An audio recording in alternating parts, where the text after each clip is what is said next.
Namo tassa bhagavato arahato samma sambuddhassa.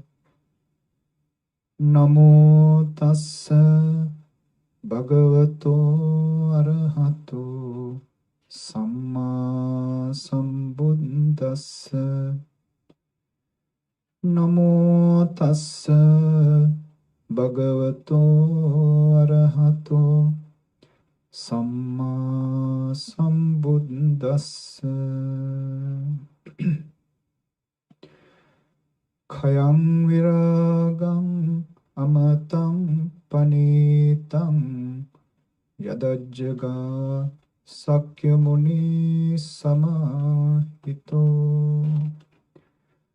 Natena dhammena samatti kinchi idampi dhamme ratanam panitam etena saccena suatti hotu.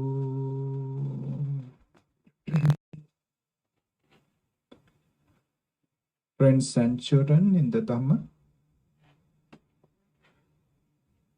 Venerable Chief Reverend, Nayaka Venerable Sirs, welcome for our Saturday regular Dhamma talks. As you are well aware that we are continuing the series of Dhamma talks related to the Ratana Sutta, the Jewel Sutta. So today we continue with the verse Khayam Viragam Amatam Panitam Yadajjaga Sakyamuni Samahito. Sakyamuni. Muni is usually translated as the sage, but it has a very deep meaning. So it is worthwhile to explain this epithet for the Buddha because it carries a deep meaning within. Sakya, of course, his clan to which he took his last birth. The highest clan at that time, in the sense of the nobility by birth, even among kings, Shakyans were considered as a clan which is greater than all the rest of the kings at that time in India. So Buddha belonged to that clan called the Sakyans. And the sage is the Muni. Muni, if you translate into English on the literally, it means the silent one. Muni. Now we know mute is the one who doesn't speak. If you look at the origin, the mauna is the Sanskrit word. Mute is mutus. Mutus is the Greek word for that.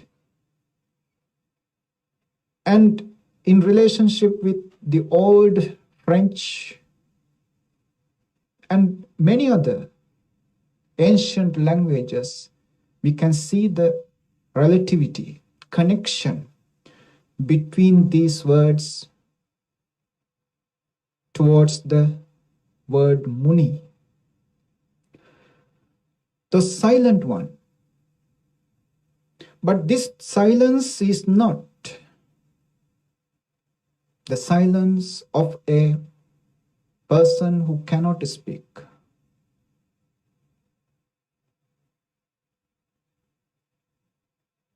It is not a silence in a graveyard.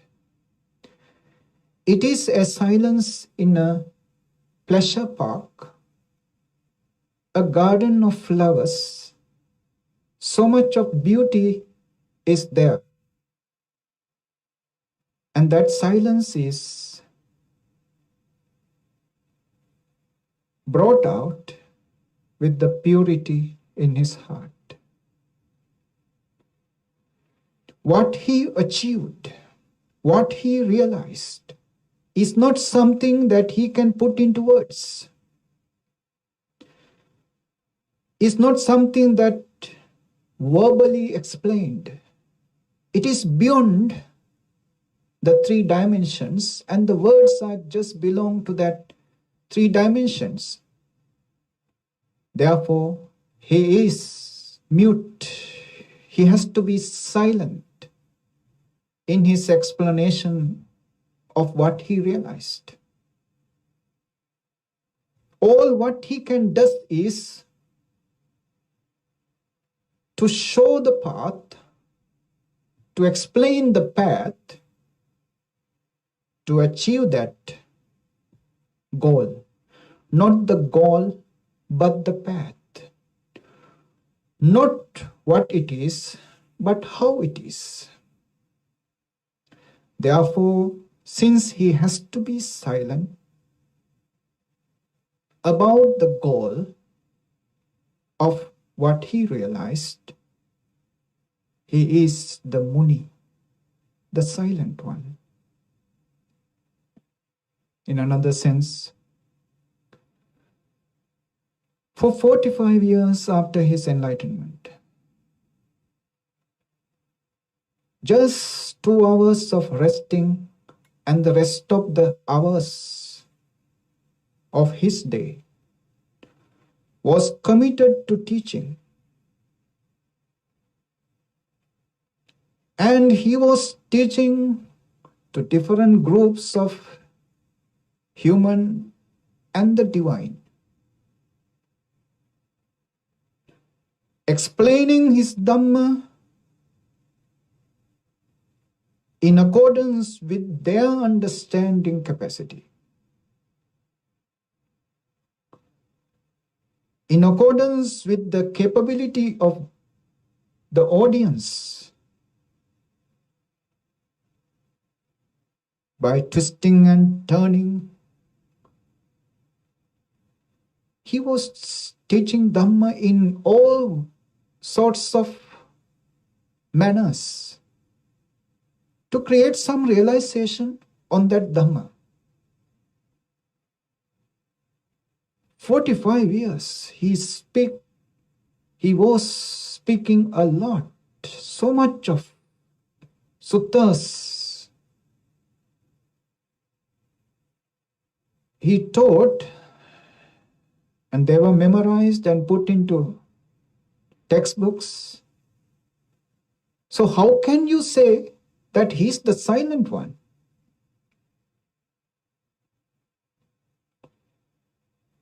But all what he said, all what he taught did not came out from his mind. It came out of an immense silence. The silence within him was never disturbed because of his teaching, because of his words. Now, when we speak, what happened? After we speak, sometimes we regret of the things we said, for we feel that those things are unnecessary or irrelevant. Those things shouldn't have said. We regret about that. And we also regret of the things we couldn't say. We should have said that. Why did I say this? Why didn't I say this? All sorts of regrets create a turbulence in us after we speak. It means that action of speaking created some residue within us to disturb us, to create a turbulence within us. But when Buddha speaks, that speak is perfect. Because that speech did not came out of the mind. He just used the mind to get the information, what he wanted, not that he was used by the mind. When we speak, we are used by our mind. Our words are coming out of that mind, which is not concentrated, which is not purified, which is dispersed here and there. Such a mind will not allow us to give a speech, to talk to such a degree that we will not have any worries or regrets, or that we will not have to look back and check on what we talk. So for the Buddhas, his words are spontaneous and his words are perfect, and he doesn't have to look back, think back about what he said. His words doesn't disturb his silence. His silence continue. No matter for 24 out of 24 hours, though he speaks 22 hours, teach Dhamma for 22 hours, still his silence is not disturbed. So he is Muni. He is the silent one. His words doesn't have any effect on his silence. Third reason, his teaching, his Dhamma, brings people into silence. His path, his teaching begins with the silence, ends by becoming silent. Begins his practice based on silence, ends becoming silent. Silence is the beginning and the end. Silence is yin and the yang. Silence is what he taught. Different methods he taught, different ways and means he taught to achieve that silence. He achieved silence and he taught the path to achieve silence. Thus, he is Muni, Sakya Muni. Such an ideal epithet to introduce Buddha, Sakya Muni. Now this Sakya Muni is samahito. His consciousness is collected, concentrated, composed.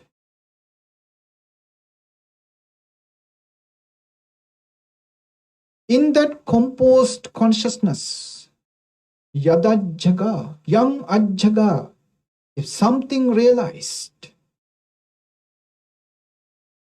if something he has realized, with that composed state of mind, This is the second line. Yadajjaga Sakyamuni Samahito.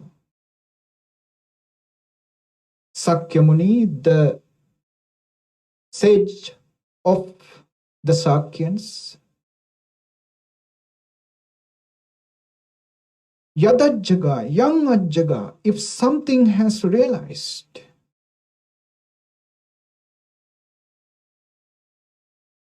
based upon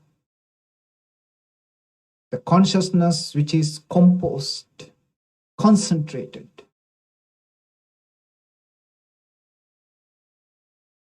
calmed, made quiet, harmonized. These are the meanings we can give for this term samahito, samahita consciousness. Calmed, harmonized, composed, concentrated mind. If something the sage of the Sakyans have realized through this composed state of mind, that realization, then we go to the first line. Khayang viragam amatang panitang. Khaya. Khaya, the Sanskrit is kshaya, and we can give another name for this khaya, which you might be familiar with. That is nirodha. Nirodha. But of course, basically in the Buddhist scriptures, we will not find khaya, extinction, is being used much. We use or we find nirodha, extinction, is used often, frequently, to explain the nirvana, to explain the realization of the Buddha.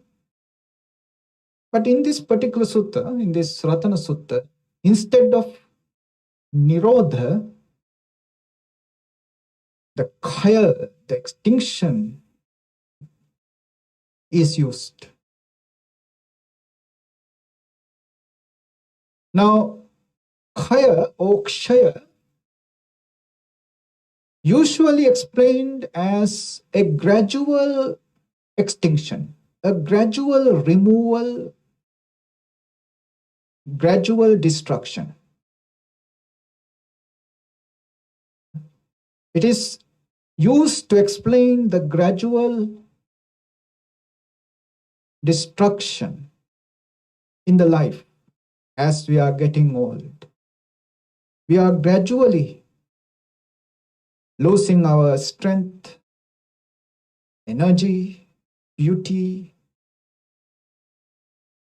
and gradually losing this life, losing this physical body. But here khaya is used to explain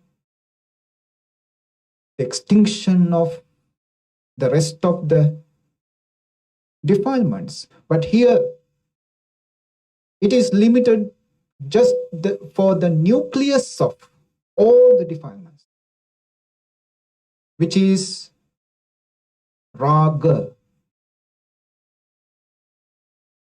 Raga is the passion, desire for sensual pleasures.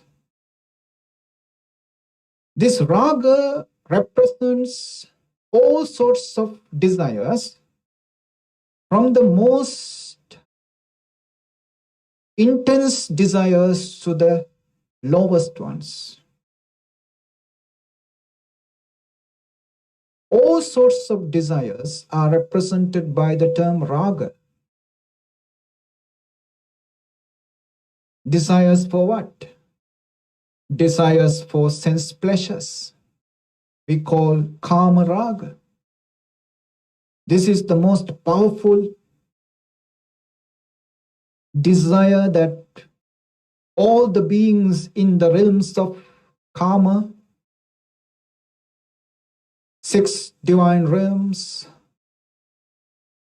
human realm, and the 4 hellish realms. In all these beings in these realms of sensual pleasures, kama loka, dominated by this desire, raga. It is to please the senses, the 5 senses.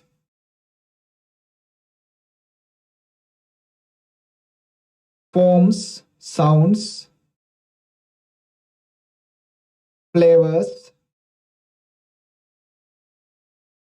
smells, and tangibles, which are pleasing, which we are happy to receive. Whatever we do in this life are concentrated upon this singular object of receiving better and better sense pleasures from all these 5 senses. What else do we need? Why this infinite, continuous yearning to please the 5 senses? Because if we remove this desire for sense pleasures, where is happiness within us? If somebody is stopped receiving these sense stimulants from outside to please his senses of eye, ear, nose, tongue, and the body, he would not find any happiness in his life. Happiness is not depend upon you. Happiness is depending upon the external stimulants or the 5 senses. If you are prohibited to receive them, you are to be the unhappy, miserable. You will not find any reason to live in this life, in this body anymore. Because our happiness is absolutely depending on outside. Since our happiness is depending on these sense pleasures, all what we do is concentrated upon or directed to please the 5 senses. Now, Buddhism doesn't reject this. Buddhism doesn't say there is no sense pleasures. There are sense pleasures. It is there. But Buddhism says what? Buddha observed that these sense pleasures are overrated. They are always keeping you in hunger, in non-fulfillment, in thirst, in suffering. They promise you big, but those promises are always unfulfilled. You end up being disappointed, then contented, then fulfilled. These sense pleasures will never make you a person of contentment. You are bound to be more disappointed in the pursuit of sense pleasures. And in the pursuit of sense pleasures, you are bound to get into more and more troubles. more and more suffering, than into pleasures, bliss, or joy. And whatever sense pleasure you receive, never going to stay as they are forever. They are changing. They are only momentary, never eternal, never everlasting. So there are sense pleasures. Buddha says it is there, but also there are dangers in these sense pleasures. So if a wise person, a person who is open to the truth, can see the reality of the sense pleasures, that reality causes him to create some dislike towards these sense pleasures. When he creates a dislike, dispassion towards those sense pleasures, that dislike itself would help him to find a pleasure, a happiness, which is beyond the sense pleasures. This is where the meditation comes up. This is where the concentration, the development of the spirituality coming up. In meditation, the pleasure, the happiness, the joy, the bliss you find is not depending upon anyone. For sure, the happiness that derived upon meditation does not depend on outside. It does not even depend upon your own mind. It depends upon how deeply you are into awareness, into pure awareness, like a cloudless sky.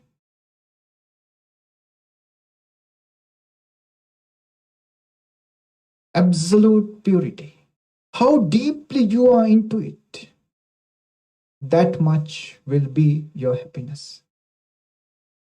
Once you found that happiness, which is unconditioned, which is beyond sense pleasures,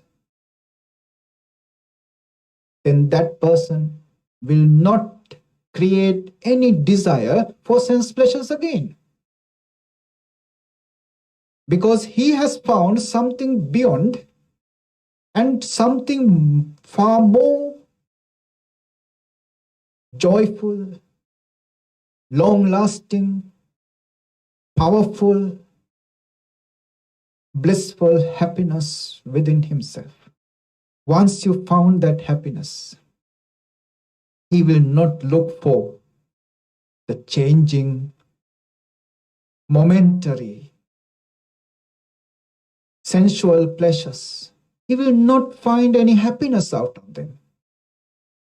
He will find the danger, the disastrous finale of those sense pleasures. He will not find any pleasure out of it. What does he develop? He develops viragam. Kayam viragam. Viragam. Devoid of passion. He may have compassion, but not the passion. He is out of that passion. He is just compassion towards the people who are submerged in passion.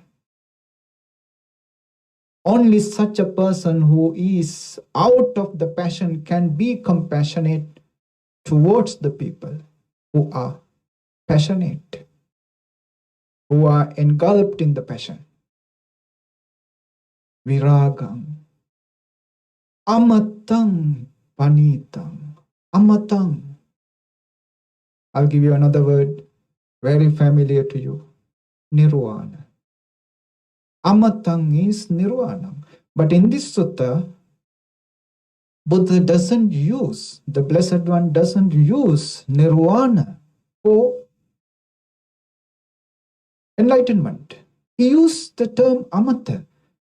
This shows that this sutta belongs to the early part of the Buddha's ministry. One of the earliest suttas, Ratana Sutta. Because in the earliest suttas, Buddha did not use nirvana for enlightenment. He used amata. Even the Brahma Sahampati, when he invited the Buddha to go and preach the Dhamma for the worldlings, for their liberation, then Buddha says, the door to the deathless is opened. He used amatam, deathless. He did not use nirvana there. So it indicates this sutta is one of the earliest suttas that the Buddha taught. Amata is amata, where there is no death.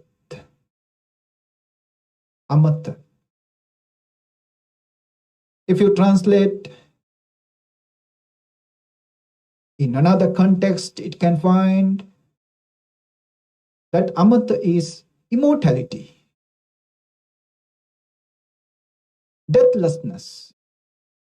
But this deathlessness indicates the fact that it also birthless.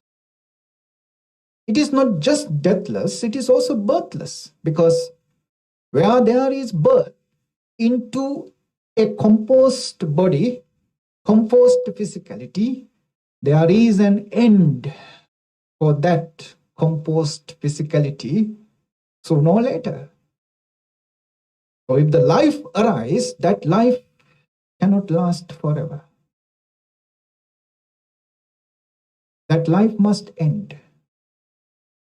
So when Buddha says amatang, deathless, is for nirvana, it doesn't mean somebody who took the beginning of a life lives forever.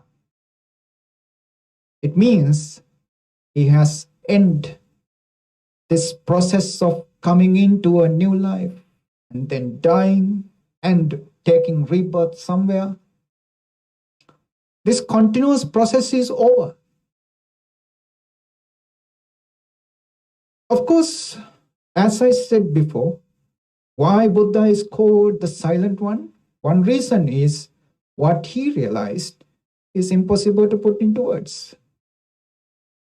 Words are not enough to explain what he realized. So also the nirvana.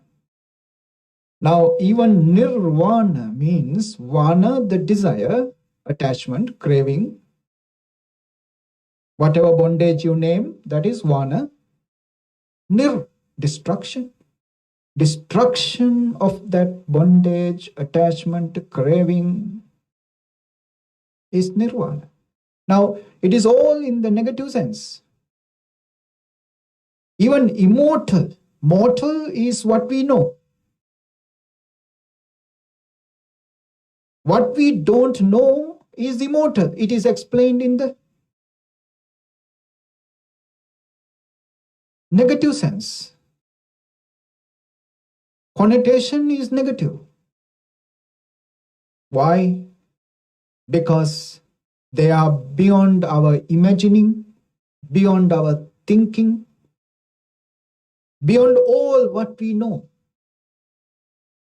If we explained, for example, nirvana as peace, harmony, still that peace or harmony we know is limited to this world and limited to our experiential level.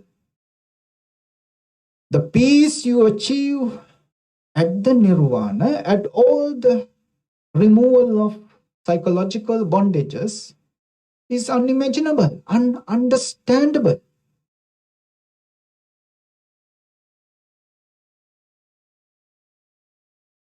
So it is always in the negative sense, but denotation is negative, but connotation is positive. Negative to the surface level, but hidden meaning, the meaning beyond is positive. It indicates something beautiful, something everlasting, something so pure. So it is positive. Of course, Buddha had no option but to use the negative sense to explain what he realized, for the simple reason human words are not enough to explain what is beyond human experience. Words are limited to the human experience. Always negative connotations are there.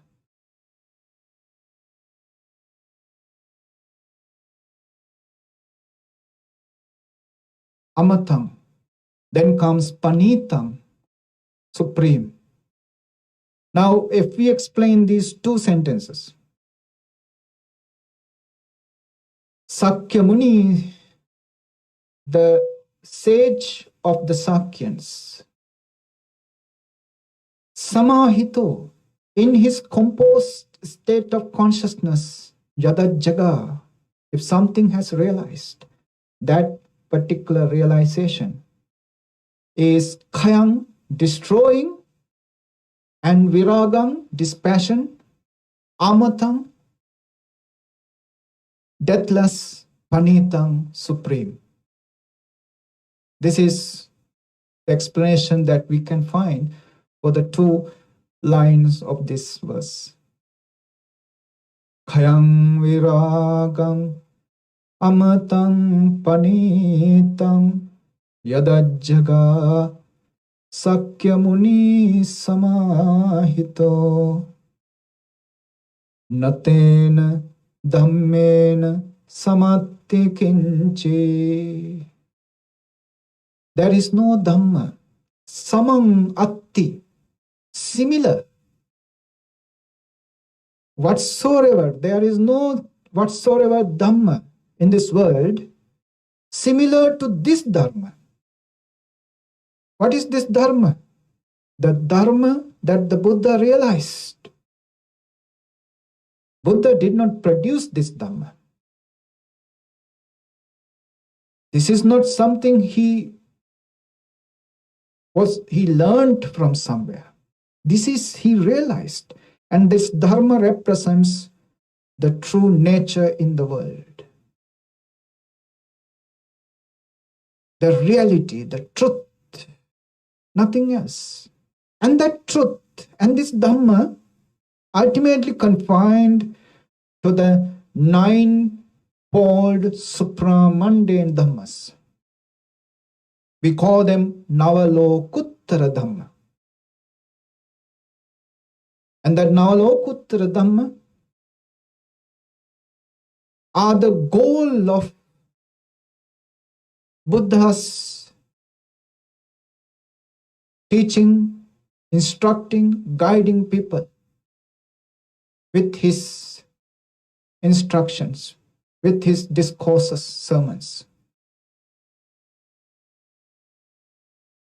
If there is anything else in the suttas, they are just accessories, supportive factors to help someone to come onto the stages of these ninefold supramundane Dhammas. What are these ninefold supramundane Dhamma? Sotapatti Maggapala, stream winner or stream enterer, path and fruition. Sakadagami Maggapala, Once returner, path and fruition. Anagami Maggapala. Non-returner, path and fruition. Arahanta Maggapala. Arahanta, path and fruition. Then the last one, Nibbana. Nirvanic level of attainment. These are the ninefold. Ninefold, instead of nirvana, the rest of the path is divided as magga and phala, path and fruition. Now this is the spiral which leads someone to the state where there is no coming back. From the beginning level of Sotapanna, and that once entered, you have no return. You have no return, and you have entered onto a path which is directly moving, and you are bound to attain to the supreme level sooner or later. It is directly moving to that supreme level. It is Lokuttara, it is going beyond the world, Uttara, beyond. This Navalokuttara Dhamma is actually the Dhamma here. And the Dhamma that the Buddha taught for 22 hours a day and 45 years after his enlightenment. That is the Dhamma. And that Dhamma has only one goal: to bring his followers, whosoever listens to him, to the stages of that supreme path. That is the goal. And this is so special. It is like a gem to the humanity.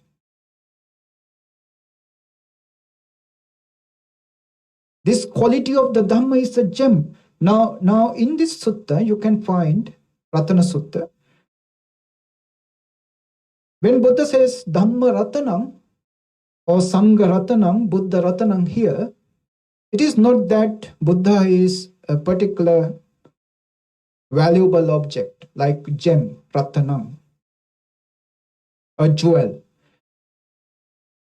Each of these stanzas point out the precious and valuable qualities of the triple gem. And this precious quality is like a jewel, something so beautiful and magnificent, something to adorn and beautify your life. This is what happened. When you have a jewel, the purpose of having that jewel or wearing that jewel is to beautify yourself, to bring some value to your life with the use of that jewel. And Buddha points out, when you bring that jewel to your life, that essence of the triple gem, of that particular gem, is capable of beautifying your life to such a level of supramundane.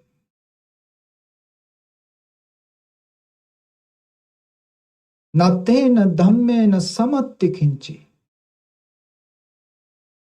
That supramundane Dhamma is not similar to any kind of Dhamma, any kind of precious thing in the world. This is the ultra highest, supreme precious jewel that you can receive to your life, because if you receive this precious jewel to your life, you will be entered into one of the stages of the Supramande, Lokuttara Magga. And that Lokuttara Magga is destructive to all sorts of passion, and you become passionless, viragam. It is bringing you beyond the levels of death. You are gone beyond the death, beyond mortality, and you become immortal.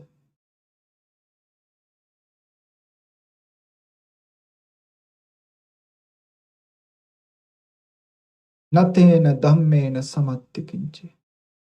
There is nothing that you can compare with this Dhamma. Idampi dhamme ratanam panitam. This verily, idampi, dhamme, in the Dhamma, ratanam panitam, ratanam, jewel, panitam, supreme. This is a supreme jewel in the Dhamma. It doesn't say this supreme jewel of Dhamma, because this is separated from the rest of the explanation we can find in the sutta. Supreme jewels are separately explained. This is a particular supreme jewel. Idampi dhamme ratanam panitam. Idampi, this also. So it means Buddha explains other kinds of supreme jewels that we can find in the Dhamma. Etena sachena swati hotu. By the power of this truth, may there be peace. Yam Buddha setto parivannai suching samadhimanang tarekanyamaho samadhinatena samona vijjati idampi dhamme ratanang panitam etena sanchena swanti hotu. Now in the former stanza, we explained the nirvana, amatam, panitam, that supreme nirvana. The goal, the ideal is explained there. And the path also belongs to that goal. In this stanza, Buddha explains the path in a simple way. Yam Buddha setto parivannai suching. Yam Buddha setto, Supreme Buddha. Parivannai, extol, praise, suching, purity. So if the Supreme Buddha, that means Samma Sambuddha, Buddha the Perfect, praise a purity.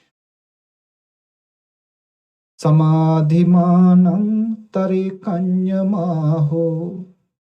He praise, extols samadhi, unification of the mind, represents meditation. Samadhi. Anantarikam, which produce results here and now, immediate results. Anantarikam, Ahu said. So Buddha praises the samadhi, the unification of the mind or meditation, which produce results here and now. Samadhina tena samo na vijjati. For the unification of mind, there is no equal. Idampi dhamme ratanam panita. This is also a supreme jewel in the Buddha. What is that supreme jewel? The path. Path is what? Samadhi. Samadhi is meditation. Meditation is the path towards that goal explained in the former verse, which is khayang, extinction of extinction. That extinction is the raga and becomes viraga. It becomes amata. That realization, that ideal is the goal. The path is samadhi, concentration, unification of the mind. Meditation represents samadhi, the meditation. Meditation is the path. Buddhism is a byproduct of meditation. At the time in India, meditation was limited to concentration. Concentration is the only practice they did in the form of meditation. But Buddha found in the concentration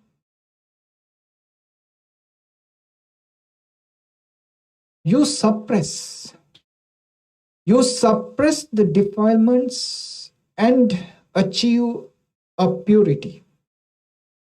Defilements are suppressed. In that suppression of the defilements, you achieve a certain clarity, purity in the mind. But that purity is so impermanent, fragile, evanescent, because suppressed defilements are waiting to take a revenge upon you. Suppression is not the path for the extinction of passion, to achieve passionless viraga.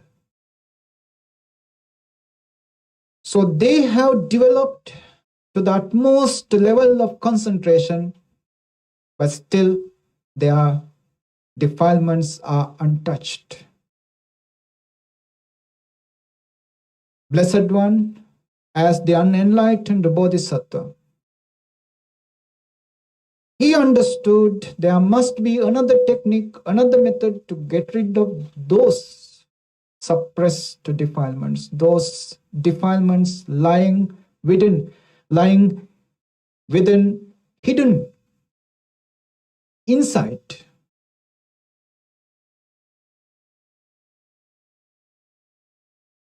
These defilements lying within should be removed. For that, he introduced a new technique, using that same concentration to remove, to get rid of those anusayas, the hidden defilements. And that meditation technique is called vipassana, special observation, with the help of concentration, with the help of samadhi. So samadhi is used to get rid of the defilements. This is the Buddha's novel, unique introduction for the spiritual progress, development at that time in India. So the samadhi, or the meditation, Buddha reached to the pinnacle of the meditation with this practice called vipassana.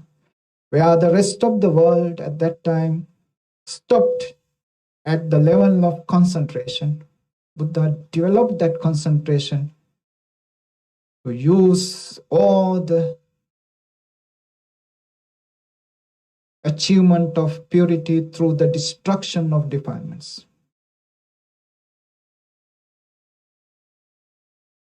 Meditation is the beginning. Meditation is the end of the Buddhist practice. Without meditation, there is no Buddhism. Buddha reached to the pinnacle of consciousness with the help of meditation. So in this verse, Buddha explained the path. In the former verse, Buddha explained the goal. And the path is a jewel, goal is a jewel, supreme jewels in the world.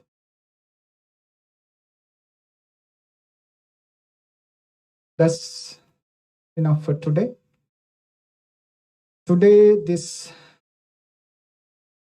Dhamma talk is being sponsored by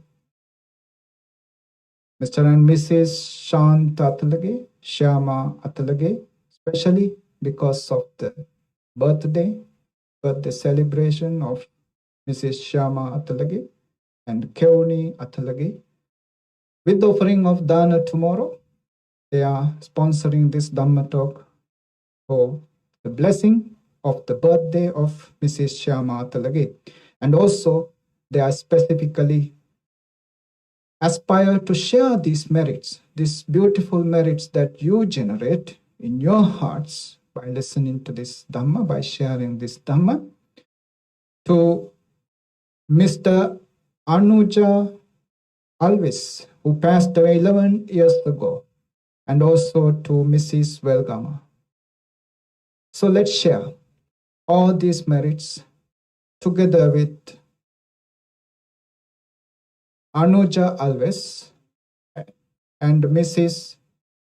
Welgama, wherever they are, however they are. May they be rejoiced with these thoughts of merits. May their present existences become blissful, happy, and peaceful.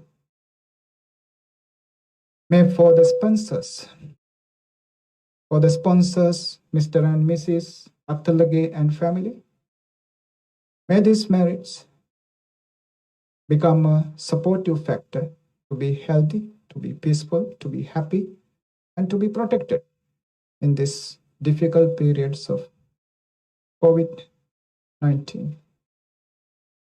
Let's share these merits with our departed ones, together with specifically mentioned Anuja Alvis and Mrs. Welcome. Let's share merits. Idamme ñātinam hotu sukhita hontu ñātayo. Idamme ñātinam hotu sukhita hontu ñātayo. Idamme ñātinam hotu sukhita hontu ñātayo. Akasatta ca bummatta devanaga mahiddika punyantang anumoditva chirang rakhantu loka sasanam. Akasatta ca bummatta devanaga mahiddika punyantang anumoditva chirang rakhantu desanam. Akasatta ca bummatta devanaga mahiddika punyantang anumoditva chirang rakhantu mam paranti. Blessings for you all. Dukkaroga bhayavera sokha sabbe upaddava anekantarayapi vinassantu ca tejasa. Jaya siddhidanam labham sotti bhagyam sukham balam hiriyayu ca vanno ca bhogam buddhi ca yasava tatavassa ca ayu ca jiva siddhi bhavantu te. Ayurarogya sampatti Sagga sampatti mevacha Ato nibbana sampatti Iminate samijjatu. Sadhu, sadhu.